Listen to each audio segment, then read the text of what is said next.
ఉద్యమ టైంలో చంద్రబాబు వైఎస్ సీఎంలుగా ఉన్నప్పుడు వారి దృష్టిలో పడేందుకు కేసీఆర్ ను ఇంతకంటే ఎక్కువగా తిట్టారన్నారు మాజీ మంత్రి నిరంజన్ రెడ్డి. కేసీఆర్ దగ్గర మంత్రివర్గంలో పనిచేసి ఇప్పుడు మళ్లీ పక్క పార్టీలోకి పోయి తిడుతున్నారని ఫైర్ అయ్యారు. ఇలాంటివి తాము ఎన్నో చూశామన్నారు. ఎంతో మంది వస్తారు పోతారని సీరియస్ అయ్యారు.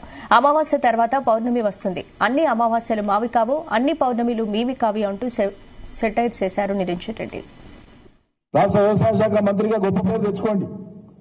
మునుపటి వ్యవసాయ శాఖ మంత్రుల కంటే చాలా చాలా గొప్పడు తుమ్మలాంటి పేరు తెప్పించుకొని సంతోషపడతాం. మేము మీకంటే వయసులో చిన్నోళ్ళం,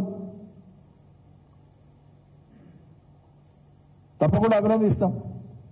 ఆ పని చేసి రైతుల మన్నన పొందండి, కానీ కేసీఆర్ని తిట్టడం ద్వారా ప్రజలు హర్షిస్తారని అనుకోకండి దయచేసి.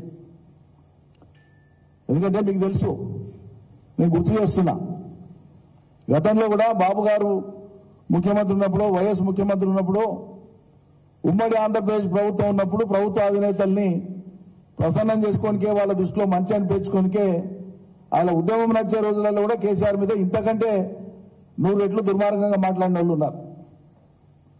సరే మాట్లాడినరు, మళ్ళీ కేసీఆర్ను కౌలించుకున్నారు, కేసీఆర్ మంత్రివర్గంలో పనిచేసిండ్రు, మళ్ళీ ఇలా బాగలేదని బయటకు పోయినారు, బయటకు పోయి మళ్ళీ తిడుతున్నారు. ఇదంతా కథ చూస్తున్నాం. కానీ నేను గుర్తు చేసే అంశం ఏంటంటే, కొంచెం గుంజాయిషి పెట్టుకొని మాట్లాడాలి. భవిష్యత్తులో ఎప్పుడైనా ఈ మాటలు మనకేమైనా వ్యతిరేకమవుతాయా అని తొందరపడి అన్ని మాట్లాడేసేయద్దు. ఆ విజ్ఞత ప్రదర్శించాలి. ఒంటికాల మీద లేసి ఇష్టమైనట్లు మాట్లాడితే మళ్ళీ అవి మనకే దాకుతాయి. రేపు ఎంతమందిని చూడలే, రేపు కూడా తొందరలోనే ఆ పరిస్థితి వస్తుంది. ఎక్కువ రోజులు కాదు. అమావాస్య అయినా వెంటనే పౌర్ణమి కూడా వస్తుంది. ఎప్పటికీ అమావాస్య కాదు మాకు, ఎప్పటికీ మీకు పౌర్ణమి కాదు, గుర్తుపెట్టుకోండి.